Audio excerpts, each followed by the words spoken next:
I'd like to talk about why some ministry fails at the beginning. So Dr. Melvin wrote some article about it. I'd like to read and talk to you. 3 reasons some ministry fails. 1, timing. 2, leadership. 3, culture. First, timing.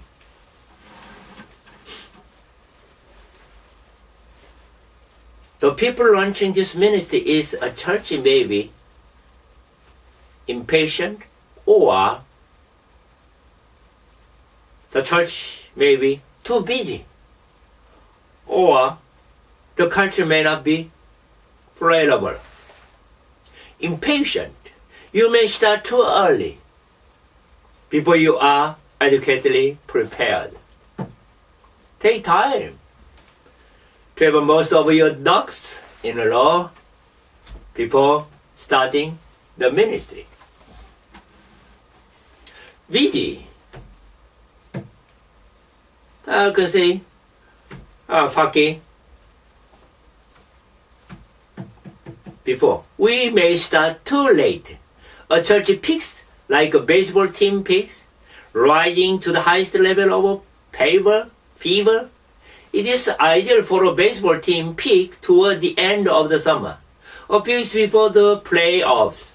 Some churches dawn there after enlisting the leader, prepping the congregation and filling their potential lay pastor with enthusiasm wanes while forward movement is delayed.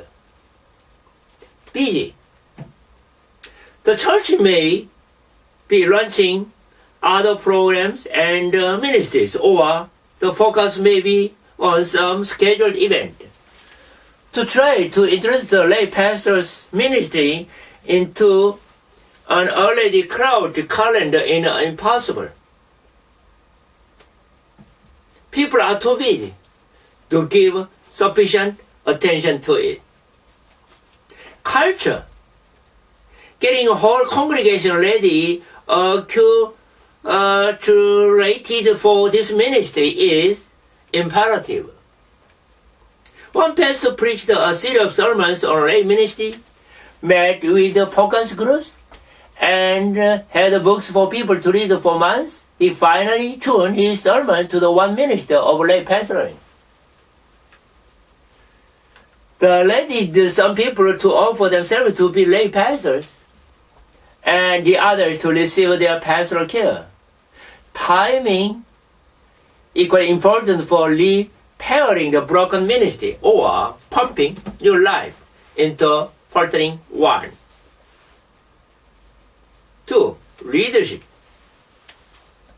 Limited commitment, doubtful gift or call, individualism, excessive business, and alleged growth all result in weakened ministry. The good news is that they could all be changed to strength. Leadership. Number 1, limited commitment, intentional and uncompromising commitment. First to Jesus Christ as one's Lord, and then to the lay pastor's ministry, are imperative for all who read.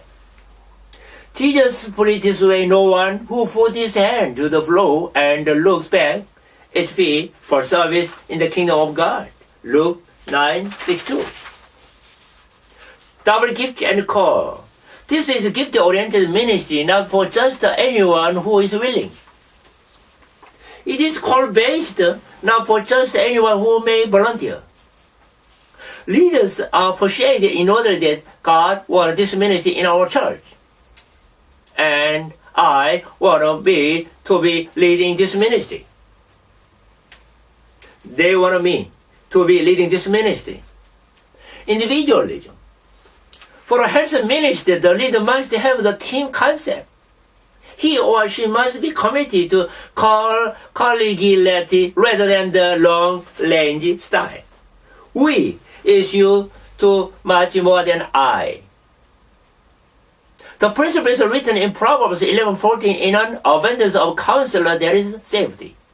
It is not only true that the pastor can do it alone. Lay pastors cannot do it alone. Excessive business, rearranging priorities is painful for an energetic, committed, gifted person because it means that he or she will be left out of some ministries. If a ministry to be healthy, the leader has to narrow the field of activity so as to pour his or her time, energy, and creativeness into one ministry.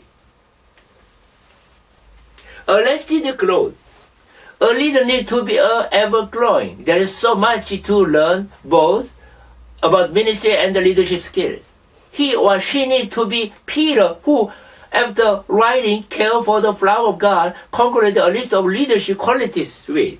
For if you possess these qualities in encouraging measure, they will keep you from being ineffective, and unproductive. 1 Peter 5:2, 2 Peter 5:1, 5-8.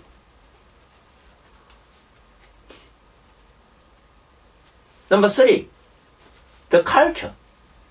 Every church has its own distinctive culture. Each member of each church is an integral part of each culture, participating in its creation and perpetuation and adapting its distinctiveness.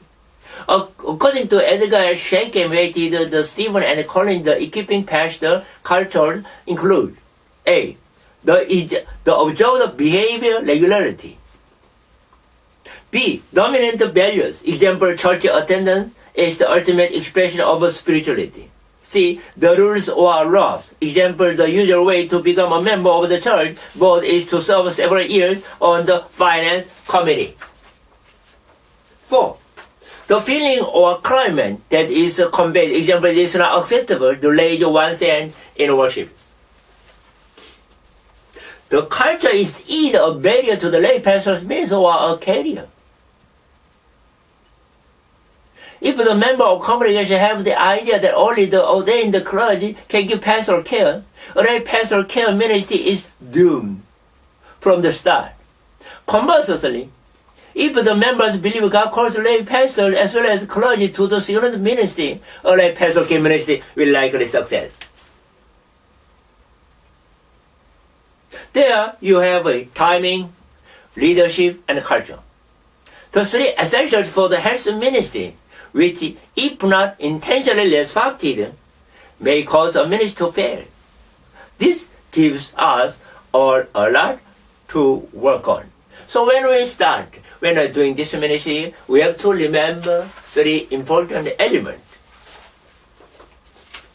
if we not fail our ministry. Thank you.